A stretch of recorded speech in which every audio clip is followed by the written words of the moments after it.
Uh, Awareness, Marjorie.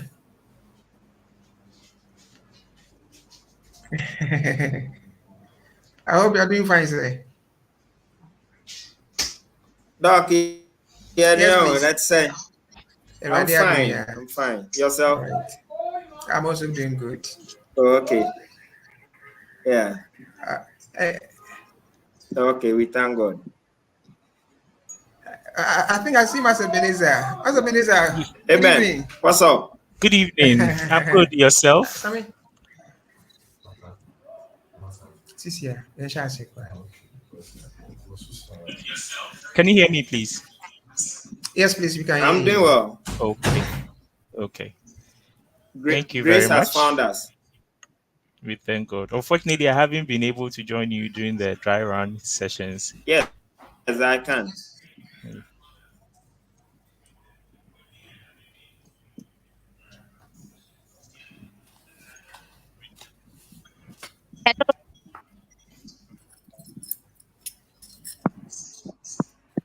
That's Hi, Hello, fine. Patricia. please can you We hear are me? now on the moon, I guess.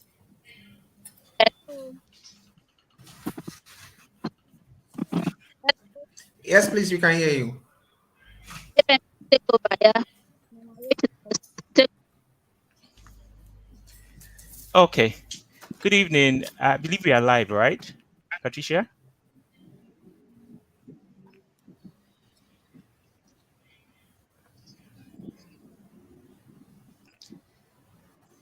Okay. Good evening, everyone, and welcome to SIDAT HR Digest, your interactive HR series that comes your week every week.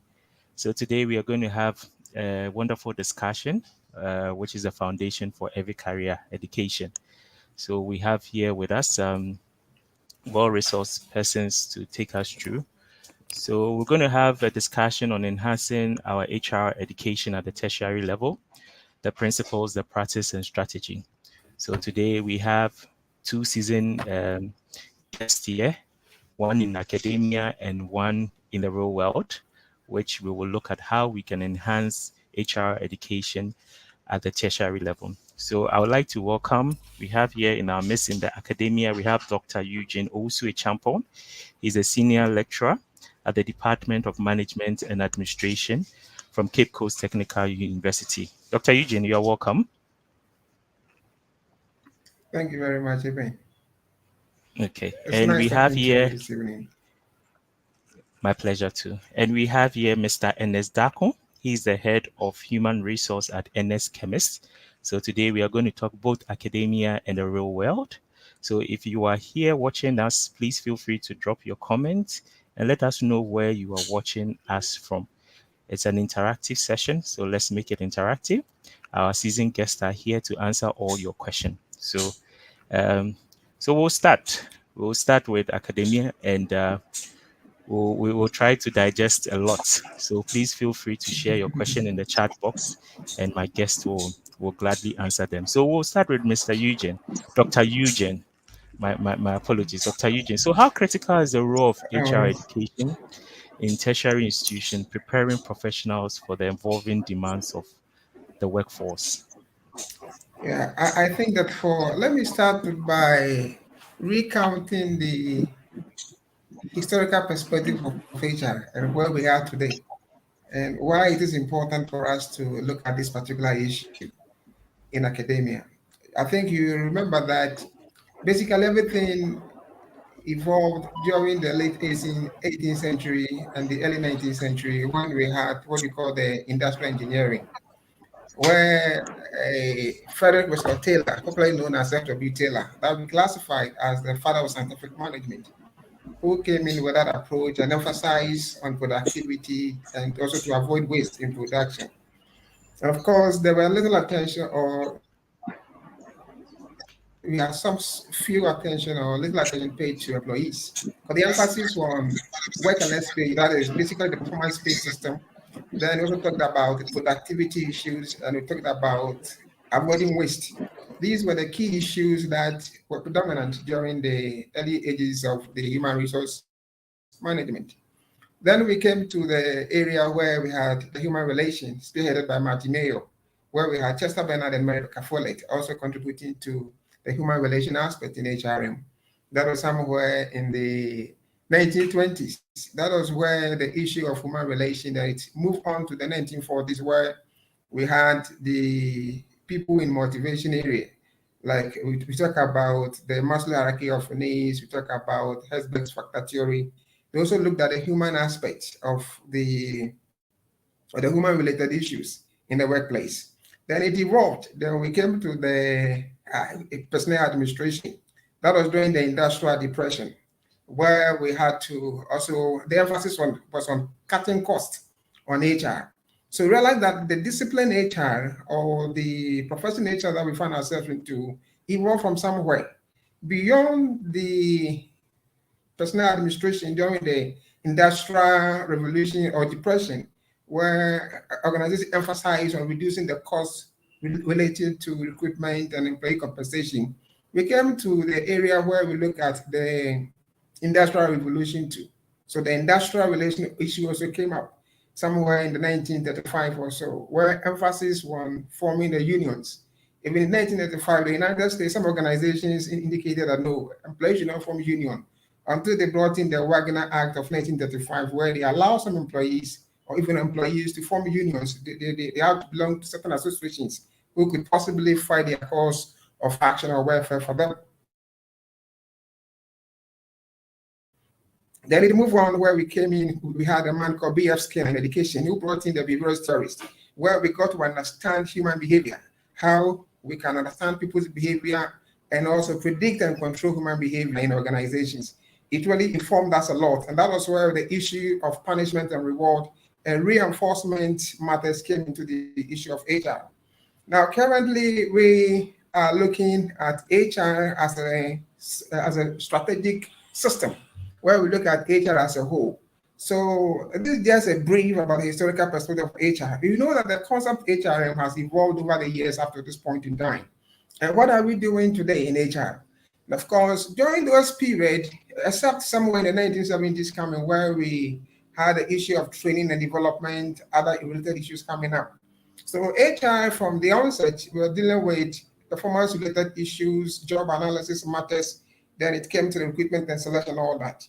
Now we treat HR as basically as a unit on its own. Ghana in particular will not come beyond align HR to other departments or other issues in HR where we can talk about the strategic alignment, see HR as a holistic approach. That is where we have the systemic approach that came in.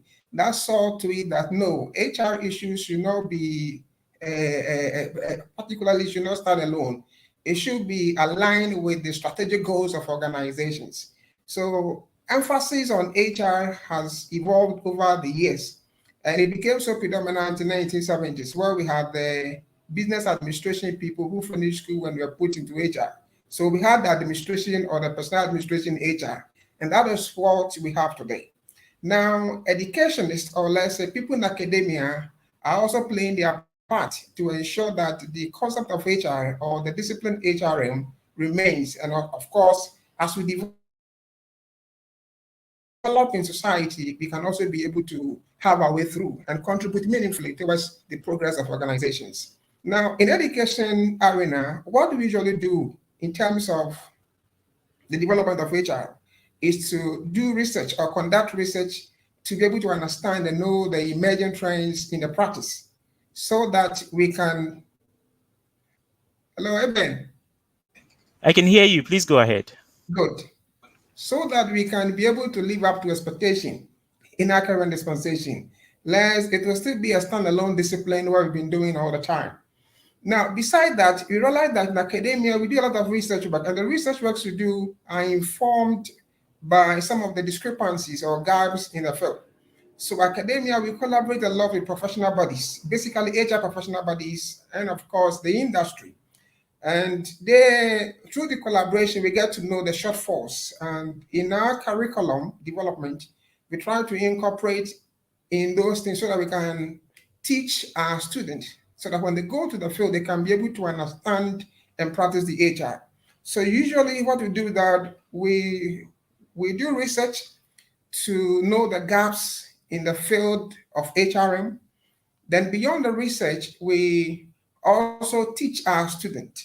Now we teach by inculcating the student the practice of HR, the principles of HR, so that they can be able to understand the concept, know what HR is about, know the key principles that undermine the subject that they are studying, so that on the field they will not be able to they will not beat about the bush, but they'll be able to work effectively to promote the cause of HR. So it has been an interesting journey all these years within the academia. It keeps evolving, and that is why there is all the time research work to be able to understand what is going on so that we can have informed decisions, and practitioners can also be very resourceful in orchestrating the activities of HR in our respective industries. So there's been an evolving phenomenon. And as we speak with you now, even the concept HRM is still evolving. Other schools of thought are saying that should be human capital management. So so as society evolves, the concept too also evolves. Let me end it here so that we can continue with later and allow Ernest to come in. Yes, thank you very much, Dr. Eugene. This has been, wow, we've gone back to the lecture hall and I'm loving it already. So we have people watching us. So we have Zachary Salat watching us from Kumasi. We have Samuel Akrefi and Esther Fefuami also watching. I says, good afternoon, fellow practitioners. Thank you very much. So today we are discussing about enhancing education at the tertiary level. We are looking at the principles, the practice, and the strategy.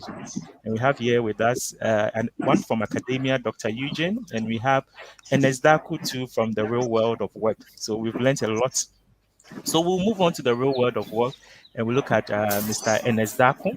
Uh, uh, you are in the real world of work and we want to know how we can. So, what core principles should guide HR education at the tertiary level to prepare professionals for the evolving workforce? Dr. Dakon has taken us through academia. We also want to know from the real world of work too. So I believe you can hear me, sir. Okay. Thank you. Yeah, hey Ben, I can hear you. Thank you very much. And I think I like the word evolving because one of the things that they say is inevitable is change. And as Dr. rightly put it, the world of work has constantly been changing. So I think that one of the core principles that we need to look at is the principle of dynamism, where the students must learn that when you go out there, it is not always the coursework that you did. You may do the coursework, but in practice or in principle, the actual work on the field may not be the same. So teaching dynamism and how the students can think outside the box to solve real life situations, real life HR challenges. I think it is the way to go, because if we are static, what it means is that we will get to the world of work and we may not be able to do or solve any practical human resource challenges. One other thing I look at is the principle of developing talents, because I mean, gone were the industrial revolution days where we say machines were everything, machines were doing the things for us. But now it is the concept of men behind the machines and not the machines behind the men as it used to be. So we should develop the talents from of the employees, so that when they come out there, they are able to also appreciate the real work and use whatever they learn and in principle and practice over the workplace. And one other key thing is leadership. They say that leadership is everything, and the buck stops with leadership. Once we have key leaders. Now, I'm happy that HR is also becoming one of the C-suites on the round table. When I mean the round table, I mean the boardroom table, because gone were the days when we have the chief accountant, the chief information officer, or the chief that you could talk about. There were no chief human resource officers. But now we are also getting there where we have HR heads of HR also managing key institutions or being part of that particular table. So one of the things that we need to develop out of them is the leadership qualities that they need, because we all know that leadership is influencing people to do or achieve a particular game, so a particular objective. So if the students are unable to grab this at the end and take up leadership roles, even at that level, when they come out and then it is time for them to take up this role, it will be very difficult. So these are some of the things I think we should start at the basics, so that when they get to the real work, they will not fumble. Thank you very much, Thank Ernest. you. Wow. Dynamics, developing talent and leadership. The world is really changing. So definitely once you come back from school and you enter into the real world of work, you realize that it is a whole world, two worlds altogether. So I move on to my next question. I throw it to both of you and see how we can digress into it. So how can HR education how can HR education align its curriculum with industry needs and trends to ensure graduates are job ready? Because we are having situations where the graduates already they are groomed, but they are not able to fit into the real world of work when they graduate. So how can we maybe realign our educational curriculum into the HR perspective? How can we do that? Okay, maybe before Doc comes in, I want to make an input on that. One of the things I see is that sometimes there's a disconnect between what academia teaches and the practice out there. So I would have wished that, and I thank God docs are in places of decision making where sometimes they need to involve the HR practitioners in developing some of these curriculum, so that, as we said, some of the things may be evolving, may be changing. We need to also, maybe as it were, give them the recent information concerning the changing fields in the HR, so that can be incorporated into the curriculum that is used in teaching the students. That is one. Another thing I think is that we can also use subject matter experts. In HR, we call them SMEs. Maybe if you go to other fields, it will be different. But in HR, we call them subject matter experts, SMEs. And these people are, uh, should I say, gurus in certain fields. They are knowledgeable in certain fields. And once you involve them, sometimes even if there's a training program, instead of maybe the academia seeing the same faces, the students seeing the same faces, these people can be invited to give real life, should I say, talk shows and then lectures, so that the students can appreciate what it means to work in the real life sense. So maybe Doc can add more. I think these two would do, involving practitioners in developing the curriculum, as well as in, maybe engaging the service of subject matter experts to also assist in teaching the students. Thank you very much. Doc, we lost you along the line. We are looking at how can HR education align its curriculum with industry needs and trends to ensure graduates are job ready. We are just looking at, and NS shared his opinion on this matter, that there need to be a collaboration and also a subject matter experts on this. So from the world of academia, how can we align our education curriculum to that? Well, thank you very much, Evan. Well, fortunately, how we do our curriculum, we don't do the curriculum in vacuum. We do curriculum based on certain information, like I initially said, out of research. And it is a requirement for all tertiary education in Ghana that anytime that you want to bring out a curriculum, you need to invite industry experts and, of course, professional bodies. Without their insight, or let's say their information in the curriculum, the Ghana Tertiary Education Commission or GTEC will not even approve it for you. And it's not just a lecture showing evidence, but an MOU, memorandum of understanding, telling you that yes, these people or this group of experts have agreed that they will look at your curriculum for you in the next 5 years. That is the basis for the approval. Without the approval, your proposal to run a new curriculum will be rejected. So we do that a lot with the industry because we send our students for industrial attachment or for experiential learning. So when they come, they also write a report, and the industry-based supervisor to also come with a comment. These comments help the academia identify some of the shortfalls. Of course, we try to remedy it by incorporating those areas we think that we don't have the competencies on the field in our curriculum, so that it informs the subsequent training of HR practitioners. Beside that, we have professional bodies who also we have MOU with them. Some are local, some are international. We send a curriculum to them. They also go through, make their own suggestions and comments, and sometimes even add some contemporary studies that will inform the preparation of the curriculum.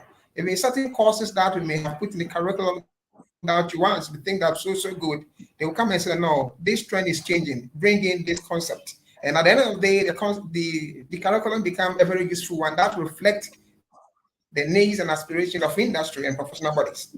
Now, beside that, our students also write what you call the industrial attachment report or the industrial training report. Now, the report, since they are being trained as practitioners, now they identify deficiencies in the field of specialty, and when they come back to school, they present the report to us, and they also suggest recommendations. When we're preparing curriculum, we also factor those things inside. We have already trained some students who are already on the field. We also do tracer studies. So you see that the curriculum preparation does not come with ease. We have to do extensive research work. We track those students who have finished our program, for those who have gotten some job doing, and the challenges that they're encountering, and what they think that we can incorporate in the curriculum to reflect the demands of industry. And we do that. Now, besides that, the experiential learning activity also brings some of the industry experts and professional bodies into our institution. Sometimes we invite them for presentations, and sometimes when we are also interviewing students, we try to seek recommendations from them, and their recommendations suggest that indeed these students are up and doing. So it is a very interesting thing. The curriculum development of HR programs is not just it is not about somebody researching on his or her own accord and coming up with a curriculum. No. Now we realize that the gap between industry and academia basically happens to be skill and knowledge in some particular discipline. And in HR, we recognize that we need to have a critical look at the discipline and see the areas students are not performing well and see the areas that are lacking in industry. Then with a curriculum, we can bridge the gap so that in the future we didn't have so many skill gap between what industry expect and what academia produces. Then again, the curriculum development is based on so many other things as well. We involve our students. Our students who have finished school, we invite them. Then, of course, the practitioners, we invite them. Industry experts, we invite them.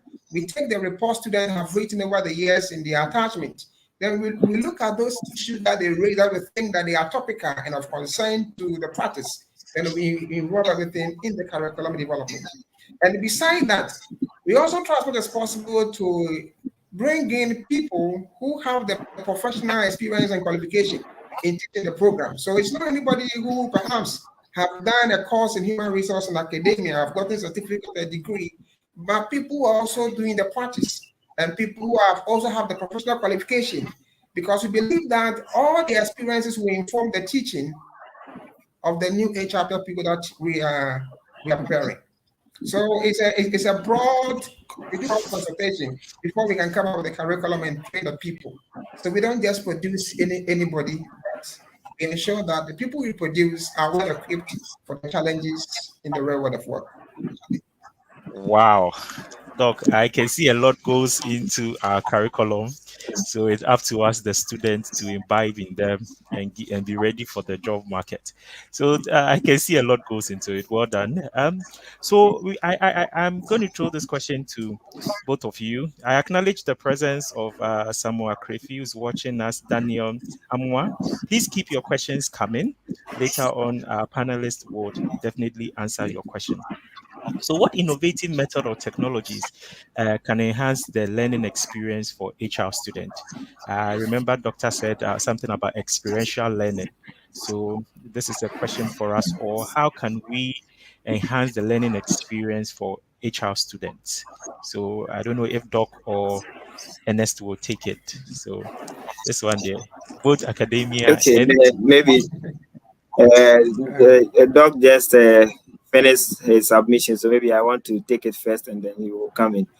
okay. I think that the innovative methods, uh, one of them is now there are certain things you cannot do away with, and one of them is technology. Now, even there's a whole lot of discussions around the use of AI, and as HR practitioners, we should be ready and embrace these things because these are the things that I talked about that they are evolving and they are changing the world of work. So some of the innovative methods. I know Doc and their team, they have something in place already because I remember when I was doing my master's program and even with my law degree, there were learning management systems. There were I think apps that can detect plagiarism and all that. I think all these are innovative ways that the academia can incorporate into the curriculum to also help students embrace these things now before maybe we become obsolete. Another thing is about blended learning. Another method, innovative method that you can use is blended learning, where apart from the normal classroom work, we should be able to also use video conferencing and other ways of lecturing to students. Because when they come out of school, uh, can you imagine when maybe as an HR executive, you've been asked to do a presentation using a Zoom or any of these video conferencing app Teams, and that person is unable to do some of these things. So these are some of the innovative ways that they can use as in academia to equip students. And lastly, before docs come in, now there is also project-based learning where students can be given projects or assignments where they need to go rack their brains and then do some more research and come out with real-time or practical solutions that can solve certain problems. So I think Doc and team, I know they are doing it, but just for emphasis sake, these are some of the things that they can also adopt to also enhance the learning experience of students. Wow, wow, wow, wow. The world is changing. Now we have AI, so we should learn how to write from school. So we look at academia. Uh, yeah. Doc, can you come in? Interestingly, Please? yeah, I think some of the things that my brother has said, we do them. But that one creative thing that has been in existence for long that we think that it is still useful is case studies. Now, case study approach to Okay. inculcating knowledge or skills in the life of people is very fundamental. We give them situations that usually happen at the work environment, and we see how they can help solve them. Because most of the work-related problems are HR embedded problems. So we give them those scenarios or those cases, and of course, they write a report on how they resolve them. Now, I think my brother has made a point on the issue of technology. Basically, if you look at what is happening today, what we now call global village. Now, the world is spoiled because of globalization today. And obviously, without you being able to understand the concept of integration and how the HR work has changed, it will be very difficult, if not impossible, for you to be able to understand people's life experiences. Now we talk of we talk of workforce diversity. Is that okay? We have different people from different cultural backgrounds in the workplace. How do you manage them? Now we have the anti-gender issue, LGBT coming in. Very, very sensitive and critical issue for HR. How do you deal with it? So case study approaches give some scenarios and see how the biases of students will come in resolving this matter. If you get a multinational organization to work for, then you would not go and be biased towards people on the basis of religion, on the basis of gender, or other issues that are basically unethical. That will also, if you're not very careful, can call for your exit at the workplace. So case studies approaches basically in different areas in the HR practice is very important. And again, you see, as the word evolves, role play is also critical. So now some of these critic creative things have been existing, but how you do it is what makes it different. And of course, the teacher has to be creative in order to create a scenario where students can practice, okay, using role play or sometimes demonstrations. Now, beside that, the issue of digital technology in presentation of your teaching and learning. NS did made mention something like that, but I think that today we have a lot of the principles and the practices being exhibited and video through YouTube on the internet for us. We can access it. We can see basically simulations, rare issues, scenarios, let's say on YouTube that we can learn. Usually, when I'm teaching HR related issues, I go to YouTube sometimes and I pick issue that relates to the topic that I'm teaching. And sometimes it becomes so self-explanatory. You don't need to do the abstraction again. It's very, very easy. Then again, the use of social media technologies. Now you can talk of WhatsApp, you can talk of the Twitter, Skype, and so many of them. And these are very important for our learning. You see, there have been some debate in our country as to whether students to use mobile phones or not. I encourage that a lot in my class because the mobile phone enables the student to do what we call independent or self-directed learning. Especially if you are in the field of work and you identify area of deficiency in your HR skill or gap or competency discrepancy, you don't need to go back to the classroom. Sometimes you may have finished doing national service, you have been posted to a place where you're working with the HR. You realize that no, these concepts, no, they are so green to you or new to you. What do? Take advantage of your phone. You go to YouTube or you go to Google. You Google the issues that you are dealing with. You may have options, and of course, by your experience and training, you can choose the best to deal with your issues. So, social media technologies is sorry, they are very, very important, and we have to use the mobile phone to access all the information we need. For me, since for a very long time, I've been sending students my notes, my videos. There wasn't a lecture or a topic that I will not send a video. The video will prepare your mind, will give you examples so that before, like if you're teaching somebody in HR, let's say customer service, employee relation, I'll just go to YouTube. I pick a video that relates to the concept, and you know how to deal with human beings within the workplace. Remember, the behaviorist theories by B.F. Skinner inform how we can understand, predict, and control human behavior. So scenarios through simulation and role play, or let's say through videos, also enable the student to understand the concept better. Excuse me, better. Now today too, because of the proliferation of media, we have what we call the massive open and online courses, what people call MOOCs. Some are free.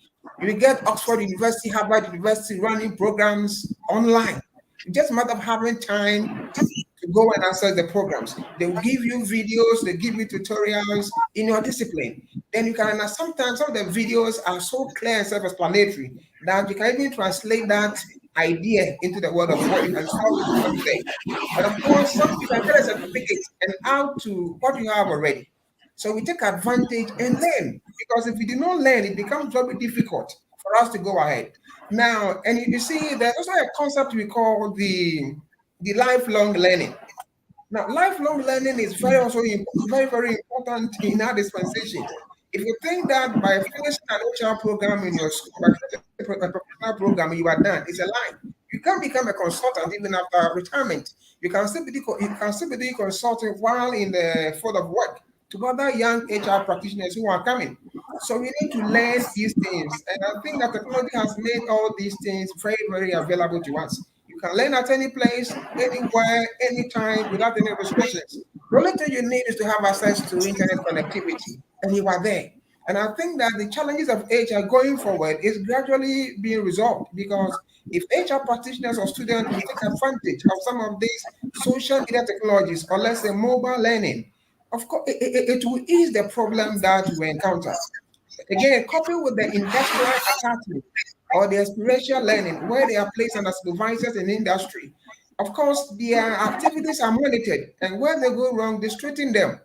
these things are very important. These are some of the innovations we are bringing on board to make sure that people can learn at any point in time the course HRM so that they can become good and well-informed practitioners on the field of work. Wow, it's getting excited. I have Jeremy say it's a very insightful session, and I have Dave. Dave also say I'm not an HR person, but the issues are being made simple for me to understand. So yes, that's HR digest for you. So we'll look at experiential learning where we have internship. So this one I'll throw it to NS who's in the real world of work. So what role do internship and practical experience play in equipping HR students with real world skills? Because as you said, how can we enhanced learning experience? So one way is that, as you've explained, internship and practical. So let's look into that and see how it can equip HR students.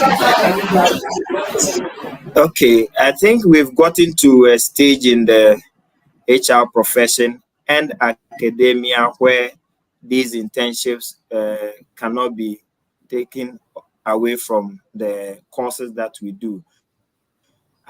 I know some of the institutions do offer internship opportunities, or it is part of the coursework where you are even graded. And I think it is a good call because the internship opportunities that are given to students helps them to come on site and now see the practicality of whatever they are learning in school. So it gives them real experience on the field. Because if you, for instance, you, as a doc is saying, you've been taught how to recruit, but you've not had any experience in terms of recruitment. You don't know how to even post an advert, how to do shortlisting, how are you doing an interview, even at the interview, what are the preparations that you do prior to the interview. All these things are practical things that they come and learn on site when they are given the opportunity to do internship. Another thing is that when students are given the opportunity as interns, they build new skills that ordinarily you will not even get them in the classroom, because there are some of the things you learn in the classroom, but when you come to the field itself, they are different. They are different. So when they come on site to the various institutions for these internship opportunities, they're able to build new skills and even demonstrate certain competencies, because you never know you'll be able to do certain things unless you are given the opportunity. So once they are given that opportunity within that 1 month, or even in the long semester break, the 3 months period, they are able to demonstrate these competencies. I quite remember one student came. I gave that opportunity as an internship in my department, and I told him that one of the key things that as an HR you need, one of the key skill is for you to pay attention to detail. Why am I saying this? Because there are certain things that if you overlook, they say that the devil is always in the detail. So if you overlook them, it has the potential of causing damage to not only you alone, but the department and the institution at large. So these competencies are learned and demonstrated when they come on site. And also, once they are in the real work environment, you know, these days they say it is relationship building.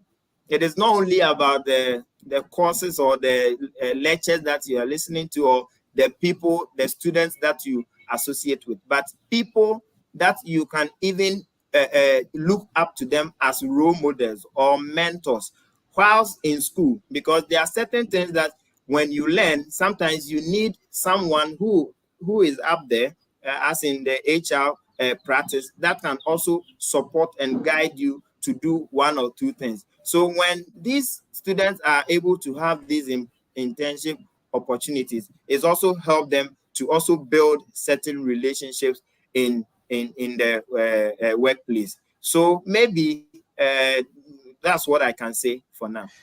Wow, wow, wow. I have someone says that staff members must be made aware that students are not there to compete with them, but to learn. Students on attachment mostly are sent to buy food instead of impacting them with skill. This is an interesting comment. It's true, it Oh, happens a lot. I think that one. I not to denigrate whatever my colleague is saying, but you know, I'm a practitioner myself, and we have also evolved from that mentality where even people coming to do their national, not only internship alone, national service are giving such menial roles like sending them for errands and all that. Me, it's something that I abhor, so I don't even tolerate them. So I think that most of the heads of departments, especially when they see that one student is let me say academically brilliant, and when they come on site they are able to also give certain demonstrable skills, they become a threat. Because as an HR person, anytime someone is given the opportunity for an internship, it's not just an internship for me, because as part of my recruitment strategy, they say that the three B's. You sometimes you need to build yourself, sometimes you need to borrow, sometimes. So You need these to things, if buy. I see an intern, and buy the three B's. If I see any intern that is a potential candidate, chances are that I want to also list that particular person somewhere, so that in the near future, if I have the opportunity to recruit, I will fall on that person. So when these people are seen as threats, that's when some of these things happen. And then instead of giving them practical work so that they can solve problems, they tend to frustrate them and then ask them to run certain errands, which I abhor and I don't want to condone. Thank you. Thank you. Dov, would you like to share something quick? Then we look at one key areas in HR, especially our values. So if you can come in this experiential learning of internship and practical experience, if you can share your take on Okay. that too. Yeah. In my institution, because I'm here, I can speak for Cape Coast Technical University. We give about 6 credit hours to the industrial experience that the student go. If we have two. We have the industrial trips that we do, whether we go to observe while they are in school within the course of the semester. Then at the end of the second semester, when we have the long vacation, they go for sometimes 8 weeks or sometimes 10 weeks industrial attachment in industries. Now, you see, the example that Sami gave is as a result of some of the experiences the students have gathered in the field of work. Some are used as errand boys. Sometimes some of the and over here too, we try it now. You see, everything is going digital.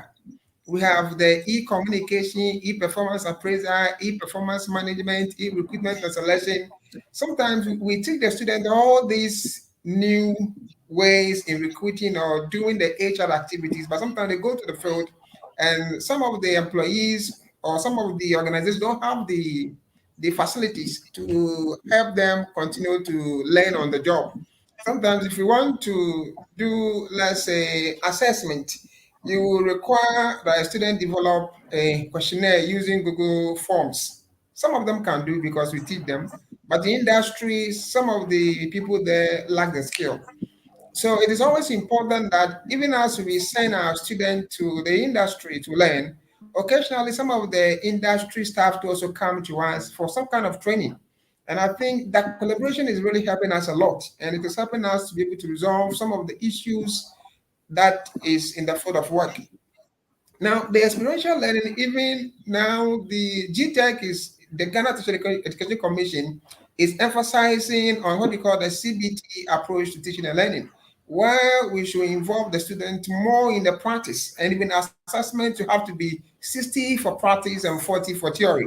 So you see that the dynamics is changing in the field of education in the tertiary level, and HR is of no exception or inclusive because we want the people to have the skill before they go there. Remember, I think NS is on the phone.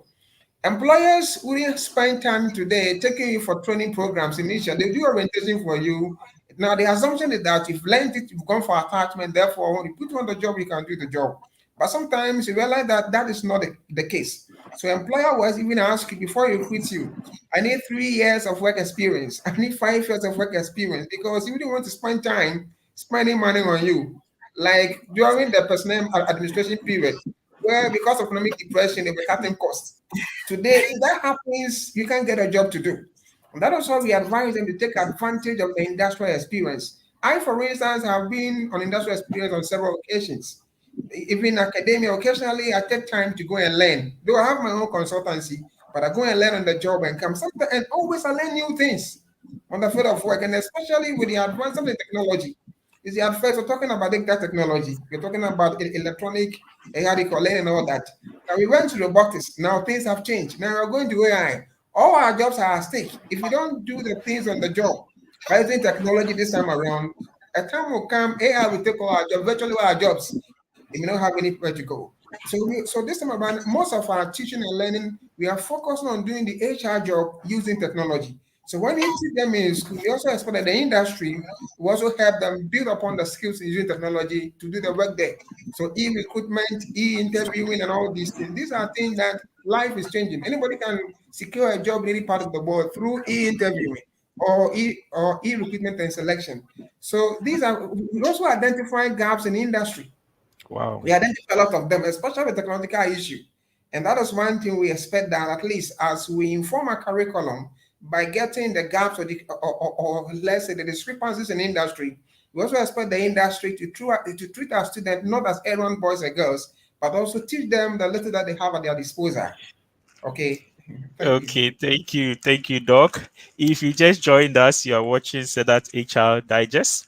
We are talking today about enhancing HR education at the tertiary level, the principles, the practice, and the strategy. So we have here Dr.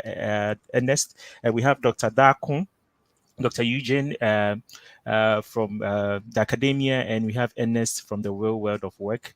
So we are looking, Doc, you know that in HR, there are some key principles or values you need to uphold in that profession. And one has to do with integrity, confidentiality is key, integrity and confidentiality. So, how can HR education emphasize integrity and confidentiality in handling employee matters? And before you come in, I have just one comment or also a contribution from our viewers. That's Jerome. He says, I humbly suggest students coming on attachment should be briefed thoroughly by the institution before they come in. This will enable them put in all their seriousness at the attachment program. Some can and seem not to be serious. So I think we too as an employers too, we need to let them know the objective of this and the outcome that they need to take away with that. So, uh, Ernest, you left, but thank God you are back. So, we will just want to look at some key values of HR profession, that is integrity and confidentiality in handling employee matters. So, I'll look at it from the academia before we go into the real world. We say that how can HR education emphasize ethics of integrity and confidentiality in handling employee matters? You know that employee matters are very key. So, how do the academia, looking at our discussion, how can academia help it from that perspective? Then, NS, you look at from the real world of work. So, Okay, thank you very much. But I think a colleague on the platform made a very useful suggestion that we need to educate the student before they go on industrial attachment. And let me also emphasize that fine. Thank you. I thank him so much for the comment he made. But I also want to say that the training of the HR practitioner or HR student is a collective responsibility of all of us. Now, and then again, it brings us to the issue of ethics.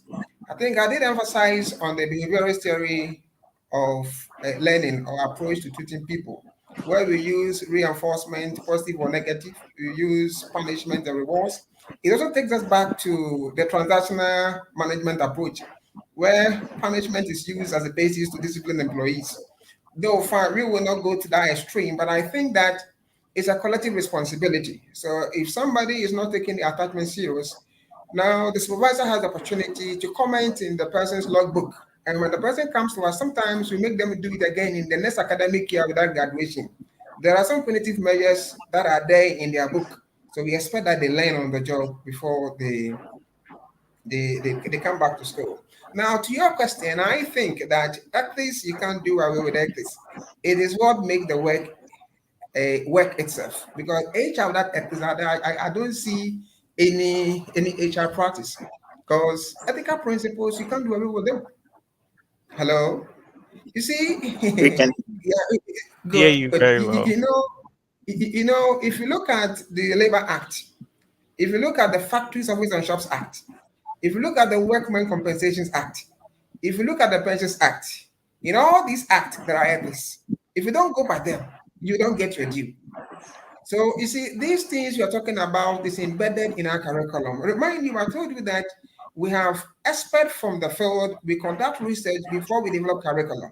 And these are some of the emerging issues. You see, people underestimate ethics, lateness to work, absenteeism, infringement of people's rights, sexual harassment, and so many other things we can't even talk about. Unnecessary abuses here and there, threat, and disregard for the right and dignity of human beings in the field of work. I believe that you and I are witnesses to some of the things that have happened to our own, how do you call it, colleagues in the industry, where a foreigner will urinate into a bucket, excuse me to say this, and expect an employee, well, regardless of the status of the employee at the workplace, that needs to be respected. His dignity needs to be upheld. If you look at the international labor law, if you look at the International Labour Organization and the UN, you're talking about decent work practices. All these things are embedded in ethics. And how are we doing them? You see, one thing is that is why often than not, employees, when they are maltreated, can take us to the court. HR practitioners have had a lot of issues because some of them are not enthused with the practices, basic ethical principles in dealing with employees. For us, because we know that we are training the people for the future, we have incorporated the ethical rules in the curriculum. So we teach them. Like hardly like you come to my department and maybe unscrupulous HR practitioner because maybe the person may not have any principle say to give a bait to a student, or let's say like a male lecturer, I go and sleep with a female student. What kind of principles am I upholding? Please, you get me. And that was one thing. Yeah. HR, you are there Very for the well. people. You are there for the people. You are there for the interest of the people. You must have the people at heart. HR work mostly is about communication and relationship.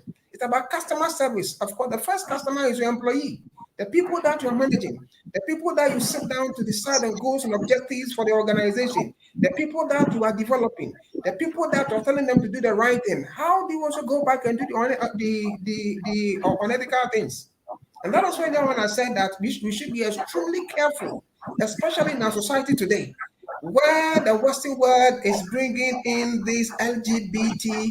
Of course, I always say that our Maker has given everybody His word. All right, we need to be extremely careful when it comes to recruitment, when it comes to dealing with employees, not to go beyond our powers lest we get problems. So we have started educating our students right from here that they should respect the right and dignity of every human being, every employee, every staff member, be it a colleague or a senior member. You learn it from here before you go even for attachment. If you go and have troubles, we leave you to the court of law to deal with you. And that is one thing we believe that going forward, we need to understand the dynamics and issues about ethics. Infringing people's right is not your responsibility. If you're superior, exhibit leadership qualities. That is why if you look at the discipline of HR, it has some issue in psychology, some issue in sociology. So many other disciplines come together to make the HR an HR. So we need to understand that there are values. Wow. Values, whether traditional values or work values, the work as a every organization or industry has a culture, way of life. And I don't think that in your code of conduct or code of ethics, it is telling you to go and infringe on people's right. We need to understand that. And again, when you're doing publication, issue of confidential employees' information should not be easily accessible to any other person except the HR person, perhaps CEO and the employee himself. You don't. That is why sometimes you have to keep where you keep the information under lock. These are very important things because if I am an employee in the organization and I see somebody having access to my information, I can take you to court. That's true. It's unfortunate that in our part of the world, we have not had some soft education, and most of the people are illiterate, and people who are not educated about the law. Like a lot of us will be taken to court all the time as HR practitioners because you confide in somebody an information, the next day you find that information elsewhere. Employee goes for training, comes back and mess up, and you go and complain. You should have alternative ways of helping employees. Wow, Doc, it's getting it's getting These are things excited. these are things that right from the onset, if you want to do a program in nature, it's not an easy course.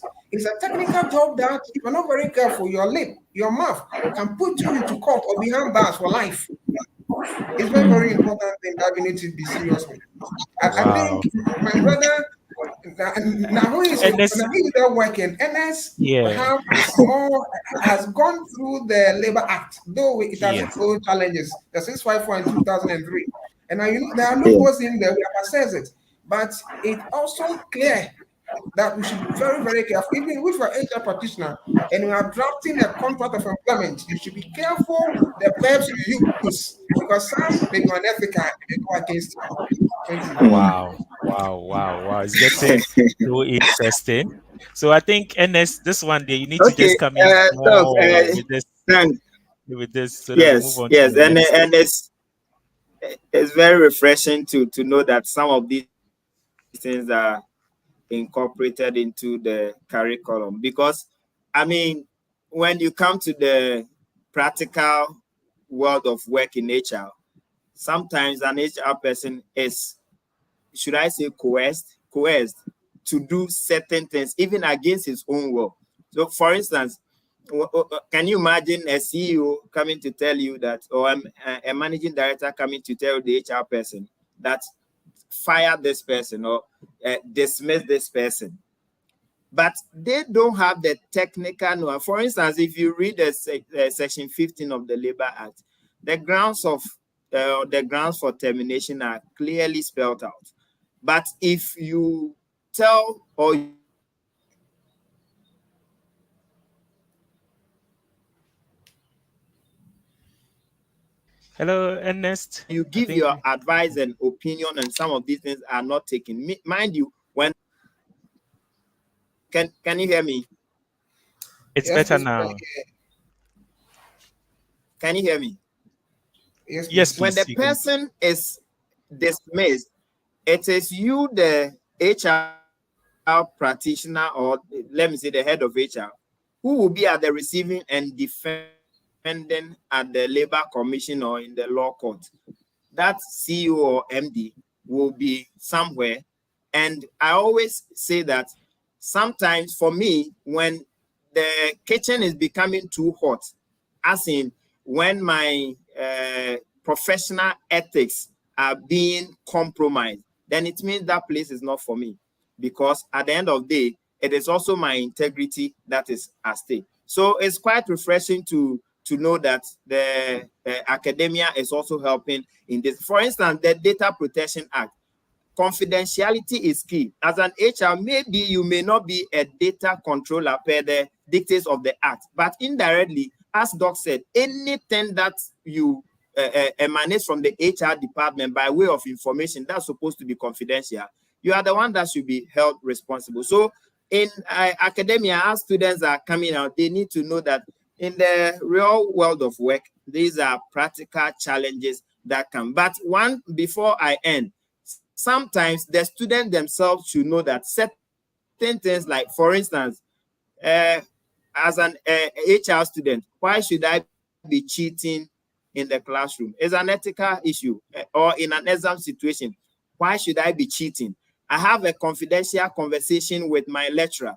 My lecturer comes to the classroom and the lecturer is using that as a case study or as a scenario. What it means is that even the lecturer himself did not respect that confidentiality. So if I'm going out to say that, to know that even this confidentiality that we are talking about, it is not even practical because what the confidential issues I discussed with my lecturer, it is also coming out. So, Doc, thank you that academia is helping to shape the students in the field of ethics and confidentiality and even integrity.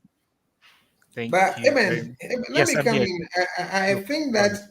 those in industry should be extra vigilant. And today, with the proliferation of mobile phones and the recording of Yes, issues or matters, taking videos and all that, we should be very careful at the workplace because sometimes you may give all the training to the student, but the person basically may be morally indisciplined and may still go ahead and do things that I are get you. unacceptable, and that cause problems for you. So there are places when they come, they should not have access to. There are places you can make them available to students while they are learning. But sometimes some of them, by experience, though they have grown, but we say age is not wisdom, some are so irresponsible that if you entrust any confidential matters in their care, they end up disgracing and put you into trouble. So you have to be also be cautious about that as well. Thank you very much. A little note of caution to all practitioners here. We need to uphold this principle. So it's getting hotter and very interesting, but time to is going by. So we'll also take questions from our viewers. But before they come in, I just want to throw more questions to our panelists. How can academia and industry collaborate effectively to bridge the gap between theory and practical in HR education?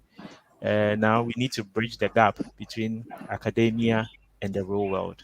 How can both institutions collaborate to achieve this?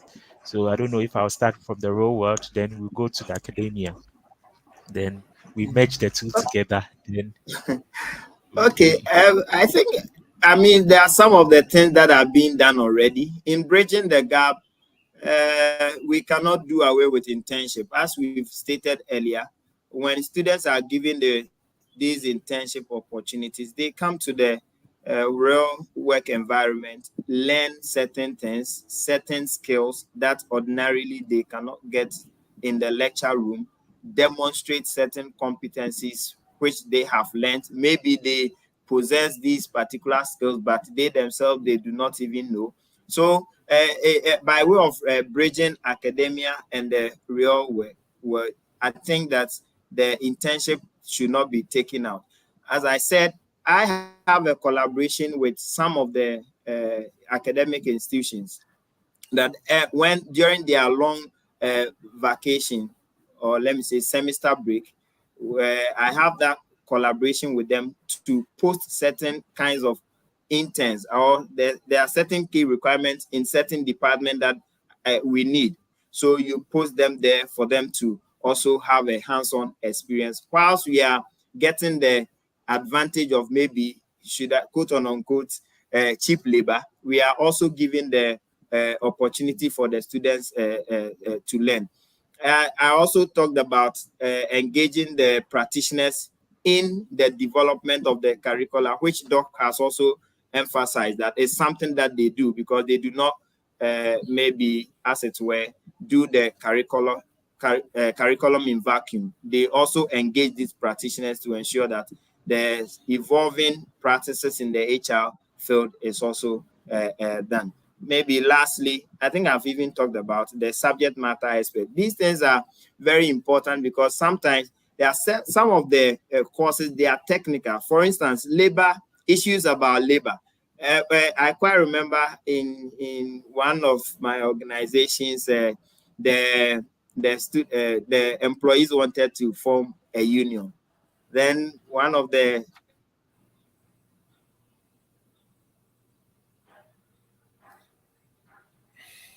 I think we lost Ernest. Ernest, can you hear us? Hello, Ernest. Okay, I think Doc. I think we lost Ernest. He was giving us. So if you can come in from there, we pick questions from our viewers. Then we can end it for today. Then we look forward to another exciting week of HR Digest. So Doc, if you can come in, how we can bridge the gap. We lost Okay. Ernest on that. Okay, thank you very much. I think that it's about time that we cease paying lip service to some of the things that we always profess that we will do, the things that we always say they are in the pipeline, but will never come to see the light of the day. Now, we've talked about industry academia collaboration. I think before this submission, I made mention that it is a requirement by the Ghana Tertiary Education Commission that if an institution, before you run a curriculum, you should have undergone some study, tracer studies, that will inform us about the gap in the skill that your curriculum seeks to fill. And before you do that, you should have done the initial assessment with industry and professional bodies. Even sometimes you go to professional associations, whether local or international, to also look into our curriculum. We usually prefer the local ones because they understand our context and we train people for the Ghanaian context. So they come in with their ideas and issues. Sometimes we take a whole syllabus to them and say, no, take these courses out. Let's replace them with these courses. That is one of the things. And it is not just a conversation, but it's something that we go extend to write an MOU, which has also some legal implications. That tells you about the seriousness of the collaboration that we seek to have with the industry. And I think that the industrial attachment experience too is also very important. It creates that kind of friendly relationship between the academia and the industry, the professional bodies. And the invitation of some professional bodies to academia to also run programs, even on the university campus, is also very interesting. That tells you the extent of marriage, a kind of marriage, maybe until the world comes to an end no amount of circumstance can even bring you to an end. And I think that because this institution it will be there for a very long time, and of course industry will be there for a very long time until the world comes to an end. This intermarriage or this marriage must continue, because if we do not do that, then of course we go back to the age where the skill gap will be far different from what pertains in academia or pertains in industry. And if you're not very careful, the product of universities will not get job to do, as it happens today. And because of the problems we are facing, that is why I think that this platform is very, very important. As we discuss the matter, it will enhance the relationship between academia and, of course, an industry. So I think that it provides insight because our students learn to also understand the principles we've taught them in the classroom. Now it has so many merit, merit to the student, merit to industry, merit to professional body, and merit to the academic institutions as well. So I believe that it is important that because the kind of advantages that these things bring exceed that of the disadvantages because the student benefit at the end of the day, they are going to succeed those practicing in academia, in industry now. So if they learn the right skill from industry and from the institution through this marriage, then obviously when they get into the positions, they can confidently do it. Now it will surprise you sometimes when be proud to this conversation. You get to know some students. They say they've done HR, BSc, human resource management, and all that. You ask them of the technical competencies in HR, they can tell you. They they will miss the managerial competencies. It is some of the key HR planning, let's say job description, how to do job analysis. Some can even rattle, but tell them to do it for you to see they can do it. And that is a problem. We don't want a situation where they can be saying but they cannot do. And that is why the collaboration becomes very, very important. I like listening to these people who are great leaders in Africa as it stands now. President Ruto of Kenya, and of course, Dami of Rwanda. And you can see that and of course, if you listen to Professor Patrice Otieno Lumumba, he always does the no, let us take the action right away. If we don't take the action, it will be like in some 1960s when Nkrumah said that, oh, I can't say the independence of Ghana is meaningless unless it's linked with the total liberation of African country. And honestly speaking, now academia is doing its own thing, but if the industry does not benefit, if the student does not benefit, obviously our independent and of course the growth of HR profession will be at the standstill. And at the end of the day, the effort you and I are putting in place will not benefit the generation. We expect to see the generation to take over from us do better than we are doing today. But if we happen to be doing better than them, then of course we are creating a recipe for disaster in the future. So I believe that this discussion of this forum is very crucial as it will help us to understand the issues in HR and see how we can help resolve them so that the future generation can have the best of HR practitioners for Mother Ghana and the world at large. Wow, wow. That's why Sedat HR, Sedat Consult is here, bringing you every week, every weekend, Sedat HR Digest, so that we can learn a lot and enhance the profession. So I'll just take a few questions from our viewers, then we can delve into and wrap it up for today. So before I move on to my question, to my next question, there's a question that relates to my question. It says, academia, don't you think writing exams have made student acquisition of employability skills difficult? So I think academia, can you come in? It's a question to us all. Don't you Yeah, think writing exam has made student acquisition of employability skills difficult? I perfectly agree with the questioner. And that is why the CTVET for under the Ghana Teacher Education Convention has brought in the concept of the CBT, where the practical aspect will take 60% and the academic writing will take about 40%. Honestly, we cannot disaggregate the writing from the practice, no, because they need to understand, they need to be able to explain and describe and do it. But we now the emphasis is more on the practice, and that is why the industry collaboration is very important. Honestly, it's a question that I cannot deny that he is right. He is right, and that is why we are trying to make changes. Because if you are used to something and you want to change, sometimes the change is not an easy thing. I believe that Badanas will tell you if you want to effect change, even apply all the theories and principles in the book, Capital Win and other things. If you don't get good people who understand where they're heading towards, it becomes difficult, if not impossible, to effect change. So gradually, we are doing that. And that is why in this technological era, we need more technologies, computers, laptops, software that will help the hands-on training become more, become more in what you do. And that is also the more reason why the industry collaboration is very fundamental. Now you can see that before now, the industry aspect was about 3 credit hours. Now it has moved to 6 credit hours. So if you don't produce a very good report, tell us your challenges, your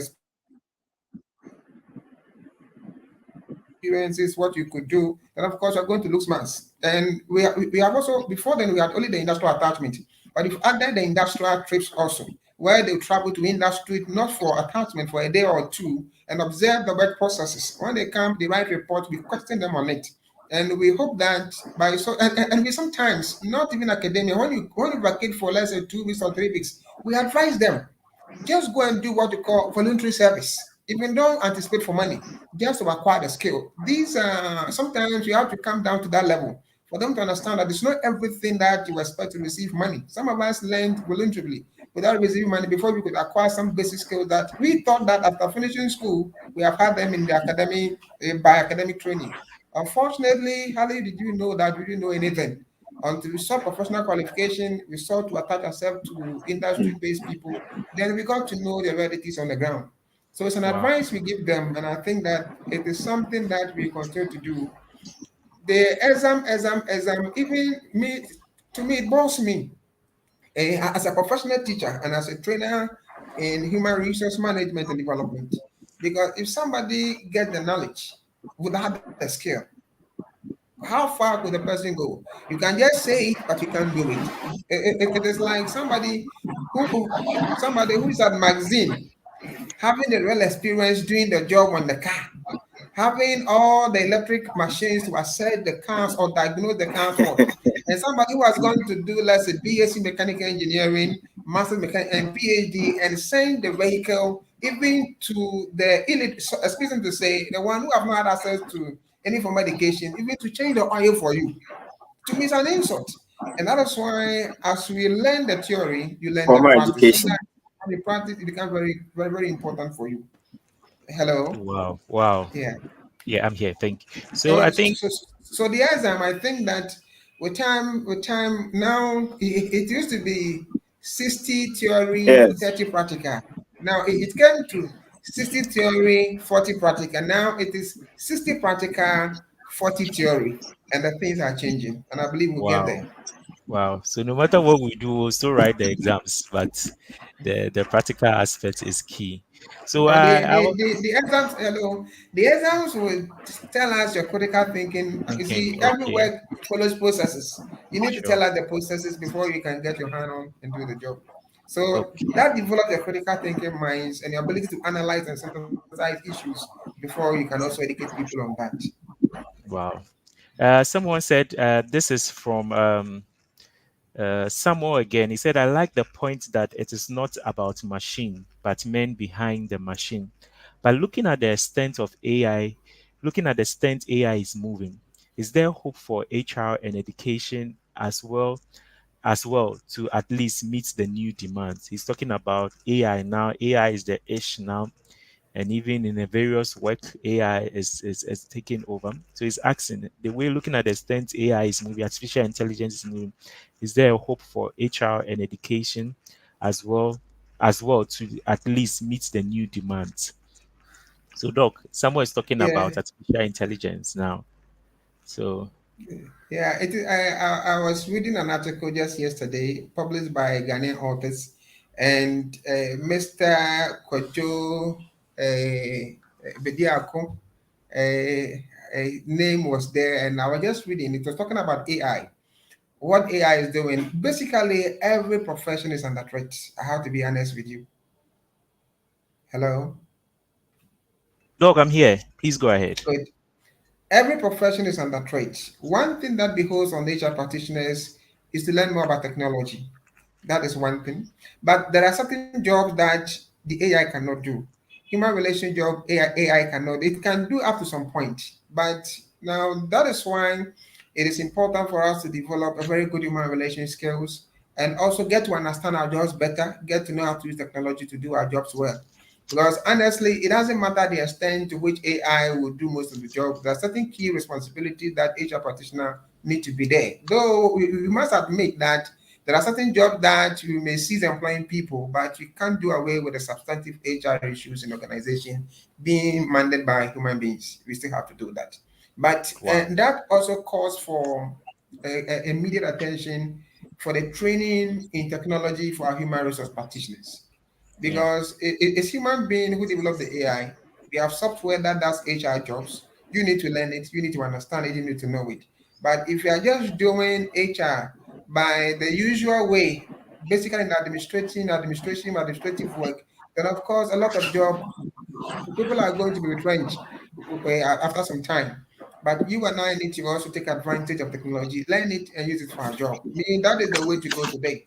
Everything, every HR job, though we align it to the strategic vision or mission or values of organizations, we ourselves need to learn because it is so sad that when technology is doing the job, most of the job today, you have computers within the office, you have database, or let's say you have so many technologies. If you have a chance to go through human resource information system, you realize that you need to take advantage of technology to do a lot of the processes you do in an Yeah. organization. If you don't know, you become handicapped. I mean, and if the employer decides to sack you today, we'll sack you today. Now, we cannot dispute the fact that AI has come, and of course, there'll be development in AI, sorry, in AI. And whenever a time will come, this kind of interaction become we have alternative of doing it. But you ourselves need to also get abreast with technology, especially for the HR job. If you don't know technology, today at time I'm a student, no matter the education we give you here, if you don't know technology, it will be difficult, if not impossible, to secure a good job to do. And that is one Wow. thing we need to know. There are certain issues about ethics. Now, the last time the European Union went for a meeting, they were talking about ethical issues in AI. But that is a matter of, let's say, for discussion. But the very people who develop the AI also see their works under threat. So they are putting measures in place to ensure that at least people's job will not, that people will not lose their jobs. And they've assured the public, but we can't solely wholly trust them. You and I need to develop our skills as well. Now let's develop our technical, Wow. sorry, our technical skills, or let's say the IT skills that will help us to be able to withstand the changes that are going on in the field of HR in our work today. Wow. Wow. Thank you very much. Ernest, Okay, I want just you to a come brief in to add to it. the AI.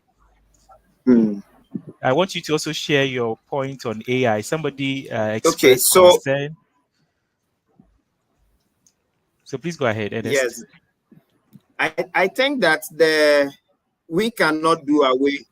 I think that we cannot do away with AI, just as Doc has intimated. But uh, even with the AI jobs, for instance, I used to work in the financial industry, and now we are getting to a point where customers can go to the teller machine and deposit money through the teller machine.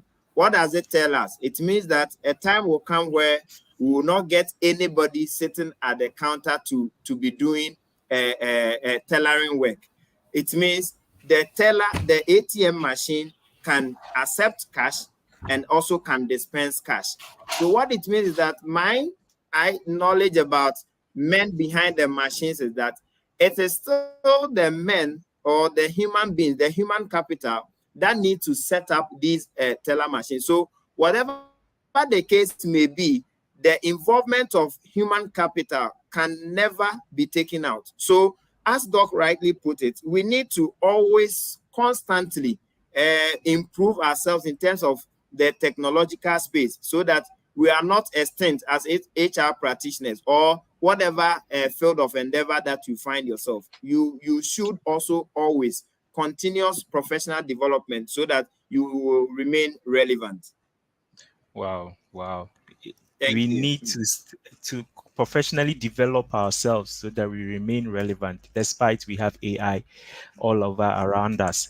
So, before we wrap up with our final words, I want to ask a question. So, what advice would you give to a student who have the desire to pursue HR as a career? So, Ernest, from your, we have a student. I believe people are listening to us who have the desire to pursue HR as a career. What advice would you give to them? And I also Okay. take. Uh, First of all, I always tell my team members that now I see HR to be a calling, and not just the fact that we are coming to the HR department to do just administrative work. No, it has gone beyond just administrative work.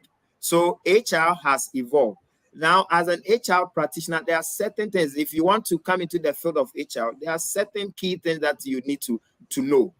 Issues about especially your human relations, because it's about people, people, and people. And we all know that dealing with human beings is very, very difficult. So if you want to come into the field of HR, then it means you need to embrace yourself because excuse myself, all the nonsensical things you will hear, sometimes you even hear them right from top management to all levels of management. You hear them. If you don't take care, you will say that this particular role or profession is not for me, and chances are that you bow out. So as a student coming to the field of HR, my advice is that you need to really know that these things are bound to happen, and then you prepare for them. Secondly, I think that organizations are grappling with significant changes because of technology and globalization. So, as an incoming HR, if you are also not up there in terms of technology, then it will be very difficult for you to survive in the industry. People people issues needs to be resolved, they needs to be solved, and you are that person that they rely on. I always say that when organizations in organizations where there are no unions, sometimes the principle is that it is you, the HR person, who is their union leader. So you need to embrace the fact that you have to fight for their rights. You have to ensure that their needs are taken care of. Otherwise, they will see you as a only administrative head who is doing the paperwork and not doing anything to support their cause. So, as an HR person, my advice will be that as a student of HR, try as much as possible to develop yourself such that you will not be static, but the dynamics of the HR, because it keeps changing, you can also change alongside with it. you, Ernest. Unfortunately, we lost Doctor on this to share his advice to students, especially who desire to pursue HR as a career. Is I've had few comments. Judy says that very educative. Thank you. That's why I see that HR Digest is here for you. So, Ernest, I think before Doug will come in, can you give your final words to our viewers? And I believe by that time, Doug will be in, and Doug will also share his advice and final words. Okay, so my final word is that HR, we are not only doing the paperwork and administration. No, there are certain technical things that we need to know. We need to develop. Doc made mention of the fact that sometimes even practitioners, you ask them to do job analysis, job evaluation, they are unable to do. They are supposed to bring out a performance management solution to the organization, but you are unable to develop one. They are supposed to ensure that the right people, caliber of people are employed, so that you do not put square pegs in round holes, but all the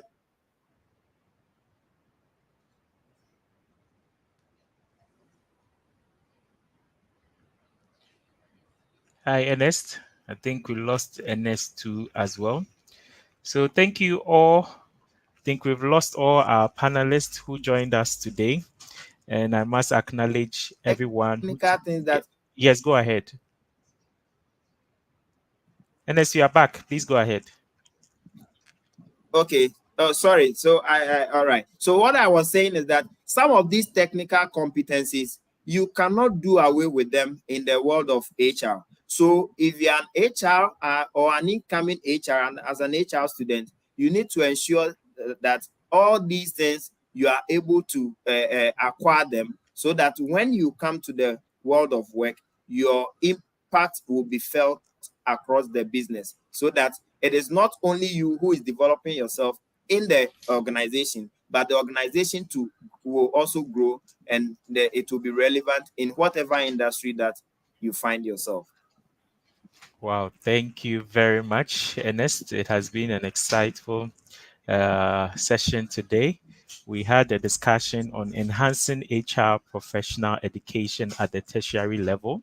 That is the principle, the practice, and the future strategies. And today we had with us Dr. Eugene Owusu Champon, the senior lecturer of Department of Management and Administration from Cape Coast Technical University. And we had Mr. Ernest Darko, the head of Human Resource NS Chemist Limited.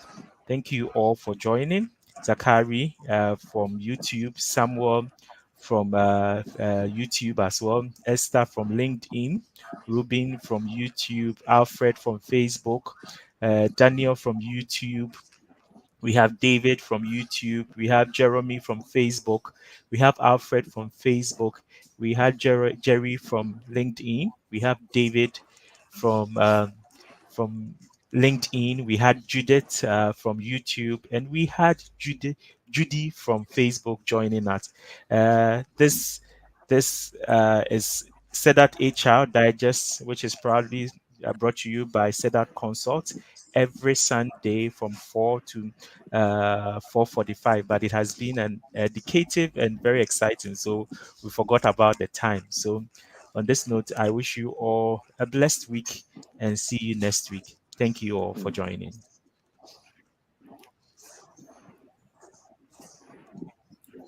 Thank you too.